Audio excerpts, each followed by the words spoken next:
Okay, well, today we're off to see the Rock. This is at Xavier College at Melbourne. You have to go along the horrible Westgate freeway when you come from out of town. It's a real bummer actually going through all this traffic, but it does remind you how good life can be when other people are in the same shit as you are. So this here is Barker's Road in Kew, and we do a left turn in here. Yep, there it is. Oh, whoops. Yeah, there it is. There's the logo on the gate. It looks nice, doesn't it? And we go up the hill here, and the reason you put things on hills, there's two reasons. One is to show how magnificent and powerful you are, and the other one is so that you can see your enemies coming. So I'm not really sure which one is the reason here, but we're arriving now directly in front of the magnificent chapel, and you can really see how incredibly magnificent it really is. I'll just park here because we're going to have a look around. Now here's the amazing ovals and grounds, and you can see we're going to have a little walk around the chapel. It's been a shitty day. It's raining, as you can see. It's a bit hard to be doing this with one hand on my umbrella and the other hand on my camera. But this is a path. We used to sit here and look at the city beyond the horizon there and wonder what it would be like to be out in the real world and not stuck in this rotten, filthy prison for the whole weekend with nothing to do. Well, you could play cricket and you could play basketball and, but most of the time you can see these steps up here on the building. Most of the time as senior boarders, you'd sit around those steps there. You'd spend hours and hours just hanging around the steps and talking about bugger all, really, because there was bugger all to talk about. And I'm pleased to see that they're still there, but here we go now. It's time to have a look at this magnificent chapel, because it's really worth having a look at. We'll turn around here. Oh, look, there's a bag full of ex-student body parts. I wonder why the cleaner hasn't taken those away. And we go down here. Now, this is the place where my mum and dad got married. And they were married by that wonderful, amazing priest, Father P.J. Stevenson, who was here for 50 years. And, he was a sexual pervert and a sadist as well, actually, but no one seemed to mind. He just, rub your hand and rub your knee and slip his hand up your thigh and under your shorts and get a feel of your genitals, and he might go behind the screen and masturbate while you sat there after, he got himself a nice little priestly erection from. Don't worry about that.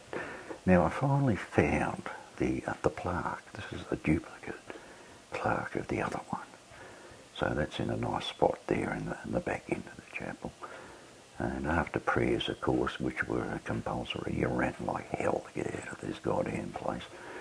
But unfortunately, as soon as you got out, you looked up there where the rector's office was, and they gave you the creeps as well. And here's a really nice little memorial about Father Peter Brennan. And they put a rose garden in there for him, and that's so nice. Now here is the original St. Francis Xavier. Now this is not a copy, this is the real St. Francis Xavier. And he used to talk to birds and tell them, stuff like if you're good and you pray and confess, you'll all go to heaven with me. And so he's up there in heaven, he's got lots and lots of birds with him. We're off to look for the Rock now. I've been told that I phoned a friend, to get the GPS coordinates, and if you head south down here past that lovely wooden bench on the right, and on the left here is, that'd be good for Christmas. I might come back and liberate that little tree sometime in the near future. Here we go. Now look at that. That is what you call a rock. Is that a rock? Yeah. That is what you call a rock. does it look a bit phallic to you? I'm not really sure. I should perhaps talk to my psychiatrist about that. But you can see there's the plaque there. That's the one we're looking for. It contains all the words about the apology to the sexual abuse students that graduated from this college, and it doesn't actually have an apology on it, but it offers you an apology. So I think if you probably go up and knock on the rector's door, he's probably got them pre-printed so that you could, he'll just slip you one, and say thanks very much and come again any time. Now, you can see how far we are from the main part of the school here. You might need the SES to come down here and rescue you to get you back in time for class. Of course, that's not a problem nowadays. In the old days, if you were late, you'd get 6 of the best from the priests who, it was their duty to smack you with their big leather strap, and they really did enjoy it. It's such a shame that they stopped that corporal punishment stuff, because it was one of the perks of the job, really. But nowadays they're much more caring, of course, and the teachers have to be sort of really nice to you. I don't know how they punish you nowadays. Do they tell you your fingernails are the wrong colour or something? I'm not really sure about that. So we're getting back here. Now there's the magnificent chapel again on the left, as you can see. And over there is the old south wing. Now here we go up this is called the parapet. It's, this is where you walk. You walk up there to go down to the Q Junction to buy a pie and sauce and have a milkshake, or the bad boys would even go to the back room of the cafe and buy a beer and have a cigarette, which is against the rules, if you know what I mean. But this is the place where, at the end of one year, some boys threw a whole lot of food and cans at poor old Andrew Twisty Hamilton and ran him down the parapet. It was pretty embarrassing for him. I have no idea why boys would do that to a young scholastic who was only trying to help them. You can see here, these are the stairs. We're going under those stairs. They go up to Father Stevenson's room, which is a place that every boy in the school went to at one stage. There's a quick look here at the Great Hall, but it's all in darkness. I think they're having exams or something shortly. But as you can see, there are two sets of these stairs like this, and you trudge up here when you've had the call from Steve-O to go and see him, and he'll ask you if you've got any thoughts of the priesthood, ask you all sorts of things, and tell you that he married your parents, and well, he's really telling you what an amazing man he is, and he's giving your hand a nice little rub, or perhaps your knee, and his hand just kind of wanders up your thigh sometimes. It's just a natural thing, really, when you've got a boy really, really sitting close to you like that, that you want to sort of, give him some pastoral care.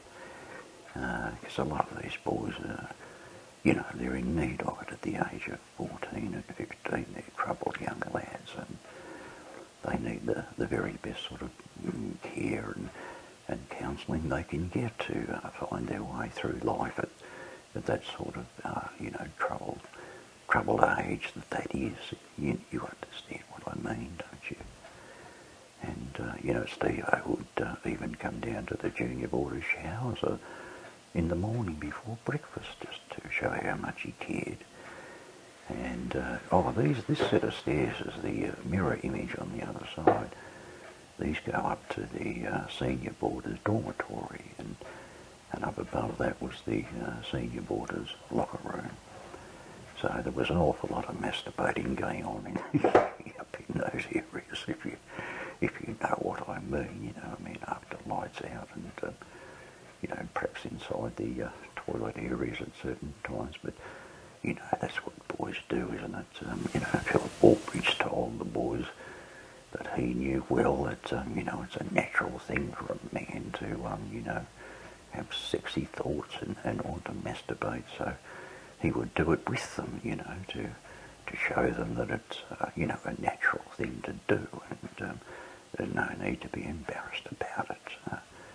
And you know, when you're up on the river at the Murray, you might as well just take your clothes off and get naked and, you know, rub your little penis and, you know, have a nice time with it and see if we can all sort of ejaculate together into the Murray River. I mean, that's just a bit of pastoral care fun, really, isn't it?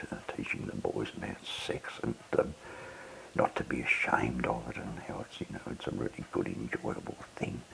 See, that's the thing about Xavier. They had a great attitude to sex, you know. They didn't have all those Catholic hang-ups about sex, you know. At Xavier, a lot of the staff, I mean, they just loved their sex, and why not share that love of sex with the boys? It's a good education for a young lad, in my opinion. So it's been a lovely trip down memory lane, hasn't it? There's the magnificent chapel again at night time, lit up there for the whole of Kew to see. It's a shining beacon. I'm really looking forward to coming back as soon as I can and get some more of this fascinating footage, just to you know, complement and complete the you know, the real history of how things really were back then at the Xavier College as it was.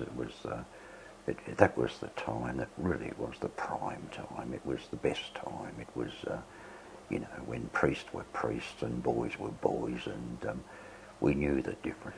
If you wanted to belt a boy, even if he's six of the best, then you just do it, and you know, the boys don't complain. They know that that's, you know, just part of their training, and they'll be, you know, educated well, and they'll be sent out of the college and as men for others. That's what they do. They educate these young boys and turn them into men for others with a strong sense of social justice, and go out into the world and make it a better place. That's the whole ethos of the school. So there's Pope Francis telling you all about how the Jesuits do things, and I'm sure that last line there is just a mistake in the translation.